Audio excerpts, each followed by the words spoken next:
Get this to 5,000 likes, my people. Today is Prayer Tuesday's breaking news. Major car accident. Andrew Holness reported. Audio will be provided. Don't go nowhere. Share the video. Subscribe to the channel. Listen to this. Jamaica will move to a livable wage system, and we will do it in a way that will not affect business or affect the economy. We have looked at a path to doing it, and we have worked out how it will be done. The livable wage, simply, is what the average person needs to survive for rent, utilities, education, food, and emergencies. So, over the next few years, in our third term, we will double the minimum wage from $16,000, what we have carried it to now, having almost tripled it, to $32,000.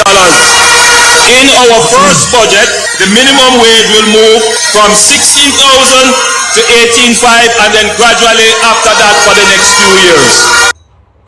Alright, so we're now going to some more time. Of course, that's what some people today. Major accident reported. But before we go this right now, we're going to talk about this. Comment and tell me.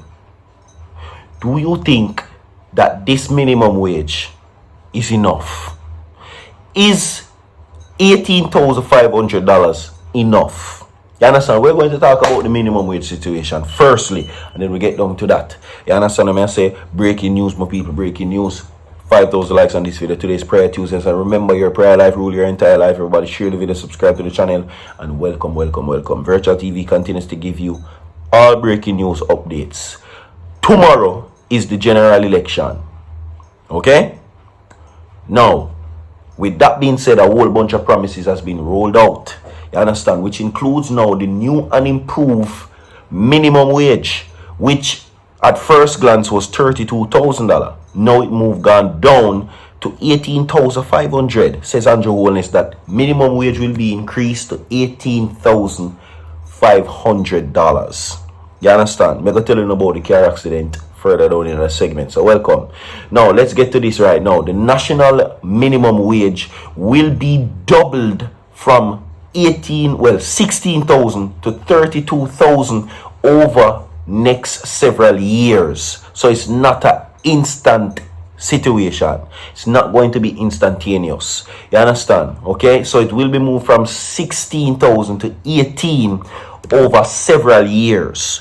So for all of the people them we have it in them brain and say, yo, the Prime Minister got double minimum wage from 16 to 32. No, it is going to gradually increase. You understand? No. This is what is being said by the Jamaica Labour Party if it returns to power after Wednesday's general election. Says JLP leader Prime Minister Andrew Holness. Now, he made the announcement at a JLP mass meeting in Old Harbour Road, Old Harbour Road, Spanish Town, St. Catherine on Sunday night. The crowd erupted in the jubilation at the announcement. Now, he says, and this is Andrew Holness, that in our first budget, the minimum wage will move from 16,000 to 18,500. And then gradually after that, for the next few years, he stated. Now, he explained that the increase is necessary because the Jamaican economy has changed due to the lowering of unemployment rate. Now, he says at 3.3% unemployment, you are practically at full employment. People are not making decisions to leave what they are doing. Many of them are at home. Many of them are at the street side. Some of them are hustling. And so the incentive to work at the level current minimum wage is not strong enough, Holness noted.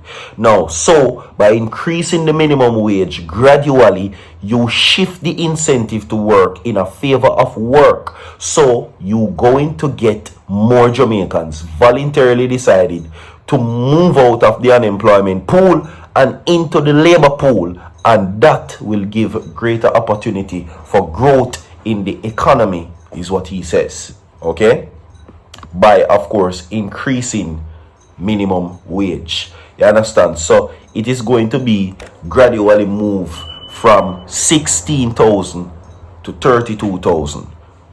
It will be fixed in the next election if the JLP wins from 16 to 18. So it's not a 16,000 then 32,000. That's not the case.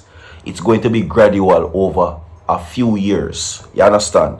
And when them say a few years, it's uncertain how long it's going to take. It can be a period of 4, 5 years, 6 years, maybe even a decade. You understand? But for now, what the guarantee is going to be is that the new wage is going to be $18,500. And already, people are saying a whole heap of things. But let me tell you this. I welcome the increase in minimum wage because persons are saying that with this doesn't necessarily mean that it will be right across the board, The choice is still left for employers who will pay that. Let me tell you what this will cause. Some people can pay, some people will comply if they can pay it. But for the persons who choose not to pay, they will have to cut staff if they choose not to. Because what happens is that minimum wage gone up, and productivity is a key factor as well.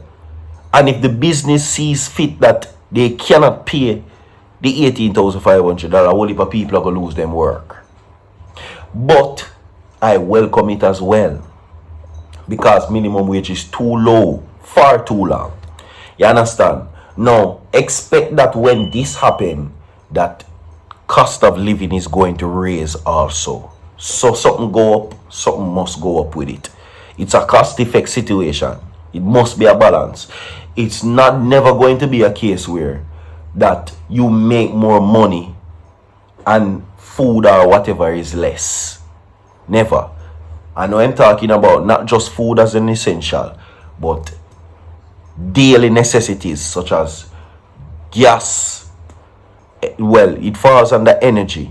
You understand? Light, water, all those things will see an increase as well. Because I saw it go. Part of life. So, this is, if he is re-elected, is what Andrew Holness says. Okay, and this will be given. The national minimum wage now stands at 16,000 per 40-hour work week. Now, if the JLP forms the next government after Wednesday's polls, that will move from 16,000 to 18,500 in the first budget, then gradually after that for the next few years. Just as course as what I'm telling you a while ago. Okay? Now, the national budget takes effect on April 1st each year after it is approved by the legislator. Right? Now, by increasing minimum wage, gradually you shift the incentive to work, is what he says. He argued that over the last 9 years, his administration has spent the time building a finely tuned economic engine, is what he says. Okay? You can't make any big swing. Everything you do, you have to plan it out over a period of time, and that is how we have managed to keep everything stable without asking you to pay more taxes, he says. So, leave a like on the video, comment and tell me how you feel about that. Now, of course, major road accident, my people, major road collision, which has left one man dead on the Spanish Town bypass. He is 48 years old and he was dropped in a crash along Spanish Town bypass. Now, St. Catherine North Traffic Department is conducting an investigation into the motor vehicle crash along the Spanish Town bypass, which resulted in the death of a man and injuries to a bystander. Now, dropped is, of course, Wakeham Hyman, a 48-year-old resident of Luke Road, Green Acres, St. Catherine. Reports are that around 11:50 p.m. Thursday, Hyman was driving a Honda Civic motor car towards Kingston when he made a U-turn and a Toyota Mark X motor car traveling the same direction slammed into the back of the vehicle, if I never a Mark X to rotted. Now, the impact caused both cars to skid across the roadway, severely injuring a female bystander. Okay? Hope she get well soon. Hyman was thrown from his vehicle and bled profusely from his head injuries and was later pronounced dead at hospital. The driver of the Toyota Mark X car has been warned for prosecution. Yeah. So, there you go, my people. Speedy recovery to the female bystander as well. Please drive safely. You understand me? Today's Prayer Tuesday. So like and share the video. We have more to come. Stay tuned down. Anyway, so forward.